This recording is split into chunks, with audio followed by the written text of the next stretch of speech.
Hey y'all, what's up? Welcome back to another video. The NBA season is a few days old now. Everybody's played like 2 to 3 games as I'm recording this video. And already we have some awful takes to go over. Some takes that are already extremely wrong just 2 games into the season. First off, we got everybody who was high on the Philadelphia 76ers. I'm putting the Nets and the Sixers on the clock.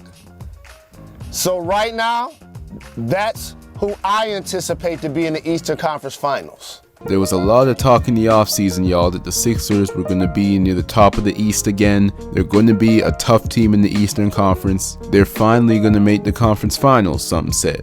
Well, 3 games into this season and they are 0-3. They got smacked by the Celtics, lost 90-88 to the Bucks, and then lost 114-105 to the San Antonio Spurs. I doubt the Sixers are going to keep pace and finish 0-82, but obviously this is not a good way to start the season, and it's looking like it's a second round max for the Sixers again this season. For whatever reason, they just can't seem to build a championship team there, even though you have now 2 MVPs on the team. MVP caliber players, I should say. Speaking of MVP caliber though, some people said that Joel Embiid is going to win MVP this year after 2 straight seasons of finishing second. Lots of people had him as their early pick.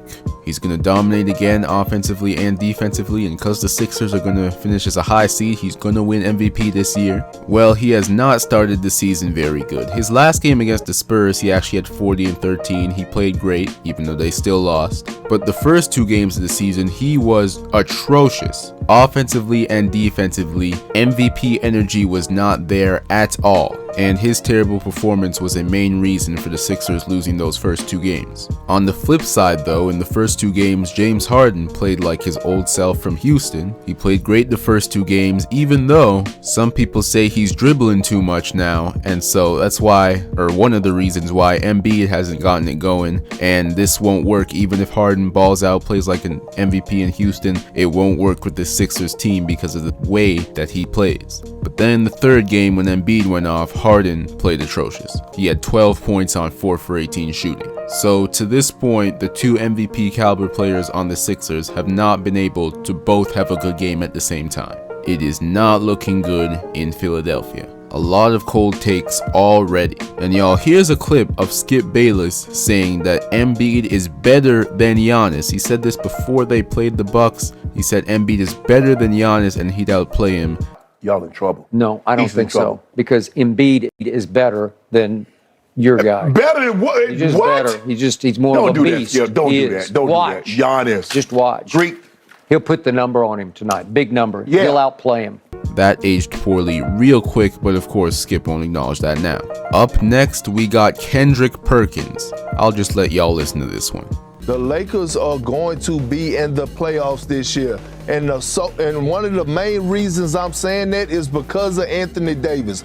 Anthony Davis this season is going to remind the world of who the hell he is. And this is why I have him picked as my MVP front runner right now, MVP winner, early prediction. Because I believe Anthony Davis is going to show why his name should be mentioned in the conversation with Giannis Antetokounmpo again. That was before the season started, y'all. Kendrick Perkins picks Anthony Davis to win MVP. Here is Kendrick Perkins after the first game of the season.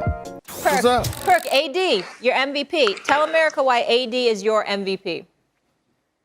I will not, Molly, and I'm gonna tell you why I'm reneging from that take, and I'm gonna tell you why I'm not picking Anthony Davis as my MVP. There's been 2 days The season just started. The season just started Tuesday night. It's Thursday.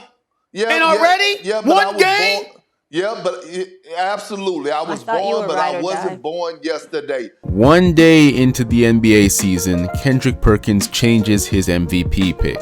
He thought AD would come back playing at an MVP level. He thought the Lakers would be a championship caliber team, but he is very wrong. The thing that gets me the most about this though is that this is like the 3rd year Kendrick Perkins has said this. This is not a first time thing. The past 2 years as well, Kendrick Perkins has came out before the season started and said Anthony Davis is going to be MVP because he's going to show everybody that he's still on that same level of Giannis. He's going to play like an MVP. He's going to be healthy and the Lakers are going to be one of the top teams because of it, and he's going to win MVP. What has happened the past 2 seasons? AD's missed most of it due to injury, and the Lakers fell drastically in the standings. From 1st seed in 2020 to 7th seed in 2021 to out of the playoffs last year, largely thanks to AD being injured. But even when he is on the floor, for the past 2 years, he has not played like an MVP. He's played well, he's AD, but he's not played like an MVP. The last time he's played like an MVP for an extended period of time was the bubble.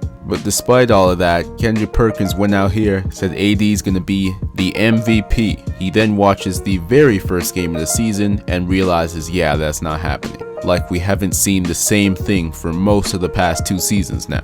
But hey, better late than never. The next off we'll take, y'all, is Stephen A. Smith, who unlike Kendrick Perkins is probably not going to back off this take and is going to keep thinking of ridiculous ways to try and justify it until the very end. Listen to this. No, I'm not picking them to win the East. I'm picking the Brooklyn Nets. I'm picking the Brooklyn Nets to win the East. That's where I'm going with this, okay? The Brooklyn Nets are going to the finals. Stop. The Brooklyn Nets are going to the finals. He can't even say it with a straight face. Stephen A has the Brooklyn Nets making the NBA Finals. Why? Pretty much just because he feels like it. He has no real reasons. He just says, KD is that dude, okay. Kyrie is going to be motivated looking for a long-term contract, and so he's going to ball out and be available. And Ben Simmons is going to return to all NBA, all defensive form. Well, let's see how the first 2 games this season have played out for the Nets. Game 1, they got absolutely smacked by the Pelicans. KD looked good. Kyrie and Ben Simmons looked atrocious though. Game 2, they beat the Raptors by 4 points. KD didn't look too great. Kyrie looked good though, and so did Ben Simmons. Not anywhere close to all NBA or all defense though, which is what Ben Simmons needs to be for the Nets to go to the finals. Ben Simmons is still not being aggressive scoring wise like he was in the playoffs with Philadelphia. In the regular season in his Philadelphia career, Ben Simmons averaged 11 shots a game. We all know what happened in the 2021 playoffs, and so far through 2 games with the Nets, he's averaging 4 shots a game. The Nets aren't going anywhere if he's not even looking at the rim.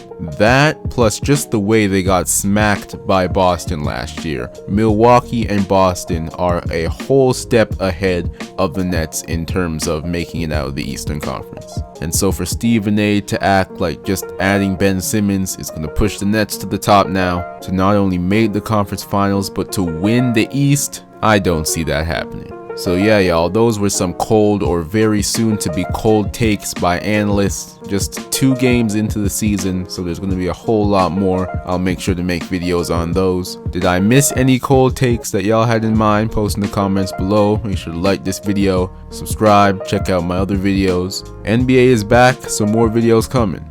I'll see y'all later.